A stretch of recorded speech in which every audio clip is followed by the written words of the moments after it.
What is going on, everyone? My name is Hannah, and I am the Lucky Colt. Welcome to my channel. We are going to explore all things Colts related, whether it is game analysis, off-season moves, the draft, or player contracts. We're going to explore all of it on this channel. It's fan-created, Colts-centered content. Let's go. The Indianapolis Colts are in a very precarious situation in 2026. Both their GM and their head coach are on the hot seat in 2026. And what this means is that this is a make or break season for the Colts, meaning make the playoffs, essentially. If you don't make the playoffs, chances are GM's not going to be back, and chances are the head coach is not going to be back, even though I'd probably put a little bit of an asterisk on Shane Steichen because he has only been here. This will be his fourth season, and he really hasn't had much stability at quarterback, which is in large part due to Chris Ballard, who has essentially built his team. Nonetheless, there's going to be a lot of things to focus on for the Indianapolis Colts this offseason. Most notably is who are we going to bring in? This is, again, a make-or-break season for Chris Ballard and Shane Steichen. What are they going to do in the offseason? Who are they going to bring in? What kind of talent can we expect the Colts to bring in? And who can we expect the Colts to part ways with? Zaire Franklin might be a name that comes up. Michael Pittman Jr. might be a name that comes up that we end up parting ways with to get better talent.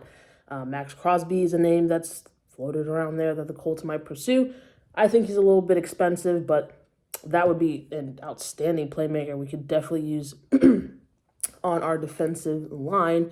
Another thing is, what are we going to do with Alec Pierce, right? He is, in my opinion, probably our most reliable wide receiver, especially a big, deep threat. How do we extend him? How much do we give him? How long do we give him? What are the parameters around that? How will that affect money for potentially getting other players? What do we do in the draft? We don't have a first-round pick this year or next year, for that matter, because we traded for Sauce Gardner.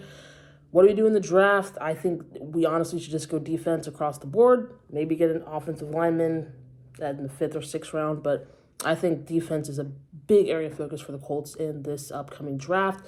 And then lastly, what do we do with Anthony Richardson? This is our number 4 overall pick in 2023. And quite frankly, he just hasn't worked out. I mean, it's one of those things where, you know, the worst might happen where he ends up having a lot of success somewhere else.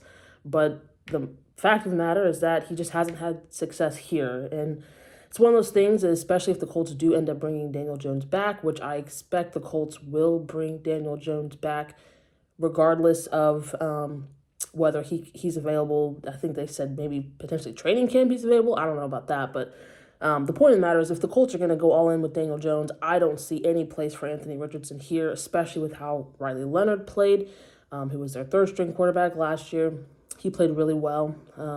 So it's just a matter of, do you really want to have a quarterback battle for the second position? Probably not. So I think the Colts would probably explore options with Anthony Richardson, whether that is to trade him. But the question is, are you going to get much for him? Especially with his injury history, probably not. Should the Colts just cut their losses, literally? We'll see. But those are probably the big things that are going to be, I think, swirling around the Colts this offseason. And there are going to be a lot of moving parts. It's going to be a very eventful offseason, one that I'll be very interested in, and one that I'll be following as closely as possible. Again, this is a make or break year for Shane Steichen and Chris Ballard. They have to get the Colts back into the playoffs. No questions, no exceptions. We got to get back to the playoffs. We haven't been in the playoffs since 2020. It's crazy. Like, this is the Indianapolis Colts we're talking about. So this offseason will be a big moment for us, and I'll be following it closely, and I'll catch y'all later.